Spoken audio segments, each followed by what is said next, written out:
Leaders also presented a joint action plan which included a stronger NATO presence on the alliance's eastern border and the coordination of Ukraine's aid. However, some differences remained.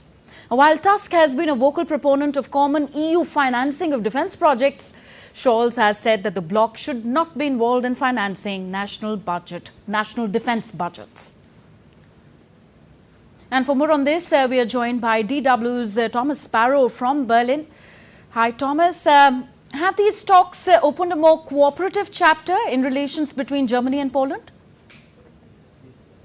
That's at least the hope that's coming both from Berlin and from Warsaw after these intergovernmental consultations, which, by the way, are a particularly important meeting between governments. So it's much more than just a meeting of the two heads of government. It's also the meeting of several ministers that want to work together on different aspects of their common agenda. So there is at least hope from both sides, from Poland and from Germany, that this will open a new chapter in cooperation. And it's particularly relevant for both countries, not only because they are neighbors, but also because of the challenges that the European Union is facing now, in particular the war in Ukraine. And both countries vowed to work together when it comes to helping Ukraine, to stepping up cooperation in terms of defense, in terms of common agreements on this issue. So it's not only about the bilateral issues that Germany and Poland might be working together on, it's also about the broader issues where both countries want to coordinate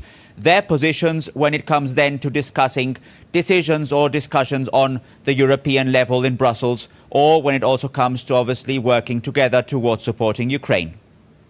And do we have more information, Thomas, on Scholz's plan to support the surviving Polish victims of the German aggression and occupation between 1939 and 1945?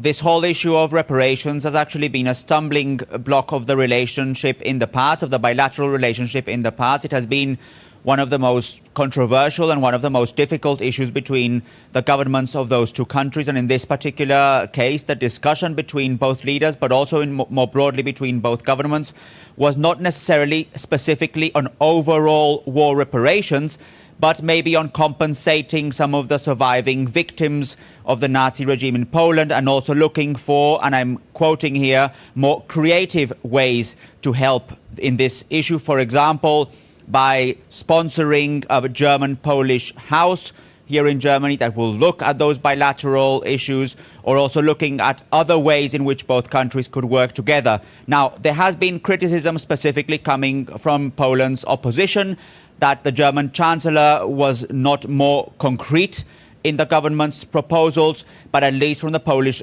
government, this seems to be a step in the right direction in which both governments could also work together. So when you ask about these intergovernmental consultations being a step in the right direction in order to foster more constructive relationship between those countries, we also have to understand this idea about reparations, the compensations, as part of that better relationship between Germany and Poland.